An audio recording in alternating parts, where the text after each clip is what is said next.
everybody! Today I'm making a shaker card. This is the first time that I try it, and in the end it will work out, although you might think, well, she's kind of lost there on the way. So the first thing I do is cutting the plastic screen behind which the tiny items will be stuck. And I'm just using the grid on my craft mat to help me staying as straight as possible. After that, I use a piece of this punch-out sheet from one of my board games to help me create a frame that will have the plastic screen on top and the shaky things locked in there.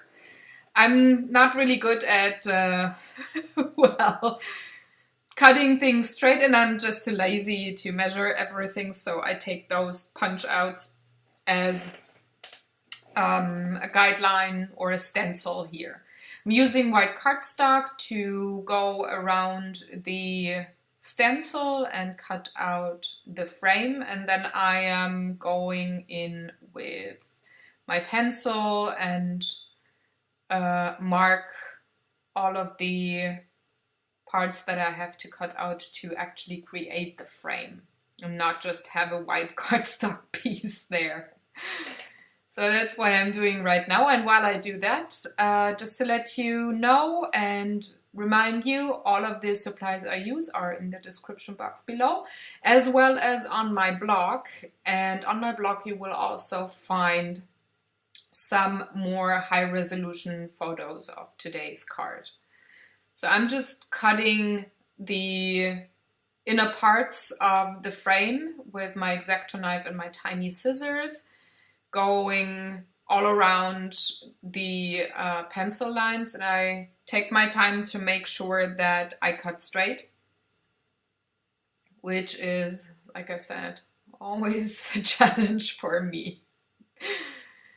So now that this is done, I'm taking a look if I did everything okay, and there was a tiny part there that was not straight, and also the left side is a bit wider than the right side of the frame, so I'm just adjusting that, cutting off a tiny strip of the left side.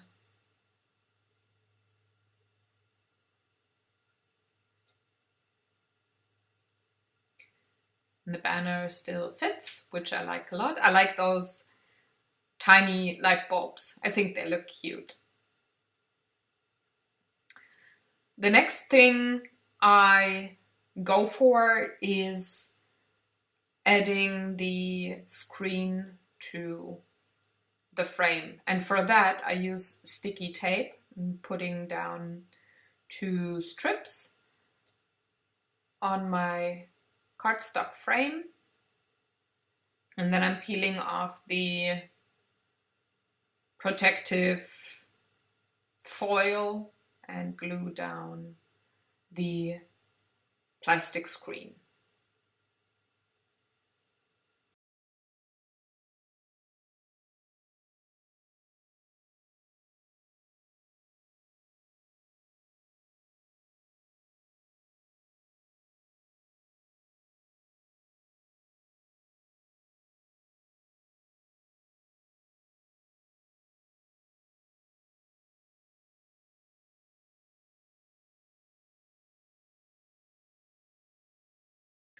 Next thing I do is adding my banner. Again, I'm using sticky tape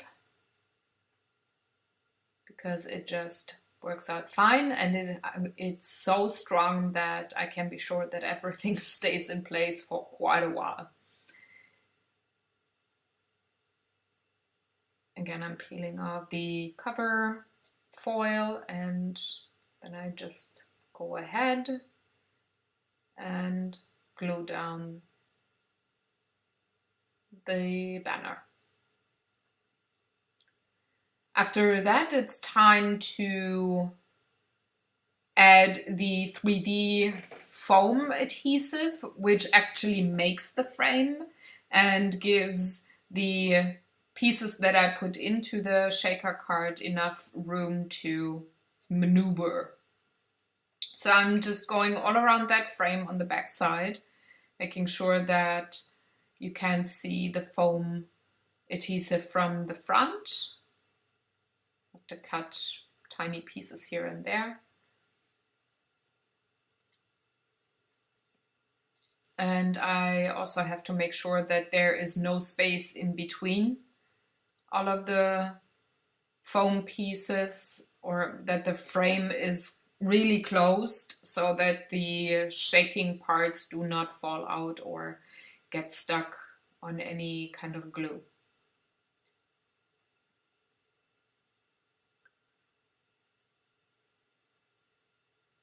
Now that I have that in place, and it's time to add some embroidery thread in dark green. I wanted to put that on to help the border be cleaner between the white frame and the green banner with the light bulbs. And also it just adds another layer or dimension to the card. I'm just cutting off the tails of that thread. And I'm just adjusting everything to have it just the way I want. And then I peel off the protective foil from the foam squares. And I'm having quite big shaking pieces, one red Christmas tree and all the others are green. So I can put them in there. And then I press down the card and make sure that I have it as centered as possible. And I'm only slightly off to the side, which I don't mind because it gives me a bit more space to add my sentiment later on one side. So I'm going in with this dark red cardstock, and I'm using my card base as a grid here for the size that I need. I'm just cutting the red cardstock all around the white card base.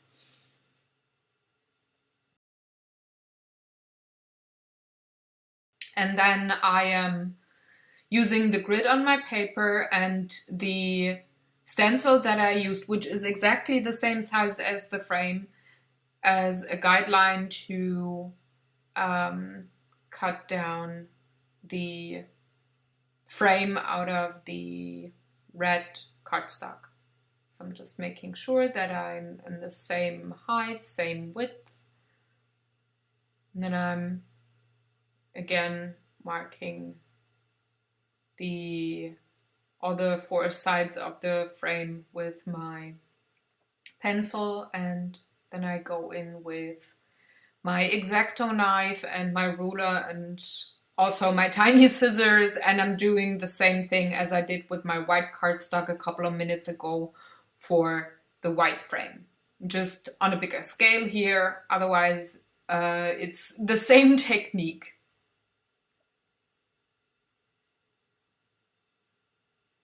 If you have a die cutting machine and the die cuts, you could definitely use those, and I would actually recommend it to go for die cuts, but I don't have cuts or the machines, so I go for the alternative, which is cutting down everything by hand.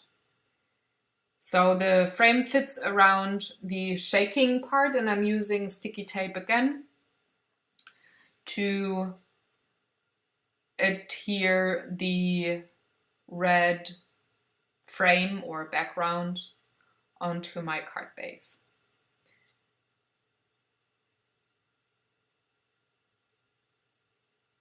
And I'm not going all the way to the border of my card base with the adhesive, because if I have to cut a bit of excess and I have all of the adhesive tape on my scissors, that will just look ugly in the end because it's not gonna work out with cutting it clean and nicely. So I'm just putting down the red frame, and you see that I have a white border on the lower part, and I'm just cutting that with my X-Acto knife and ruler again.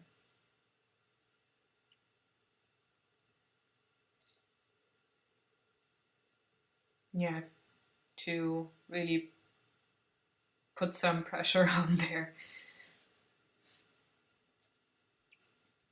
So now I'm using a circle punch to, well, punch a circle out of white cardstock. It's the same white cardstock that I use for the frame.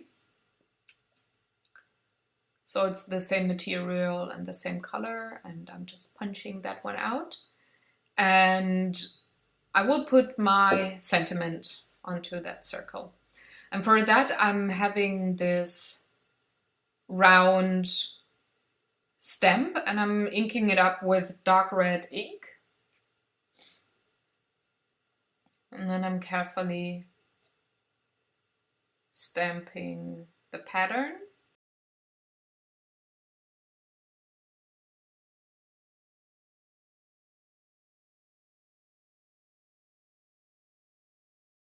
After that, I add my sentiment, Advent, Advent, with some black archival ink. And I have to stamp it twice, actually, because you see the T on the second Advent, it just didn't come out, but I could just restamp it. And I'm giving it a minute to dry while I put all of the stuff away. Just getting some space on my desk. And then it's time to add here the sentiment, the circle. I want to have it at the lower left end, which masks the slightly off-centered position of the frame. And I'm just using a couple of foam squares here, and I'm leaving a spot open, and that part will be exactly on the frame, so I have the same height in the end. And the last thing I'm going to do is adding some silver glitter pen with a patterned line around the card and some tiny dots on the frame. And that is all for the card. It is complete then. I hope you got inspired by this video and got maybe an idea about kind of a shaker card that you could do as well. I would very much like if you'd give me a thumbs up for the video if you enjoyed it. Otherwise, I'm going to see you tomorrow with a new project. And I hope you have a very good day and enjoy. Goodbye.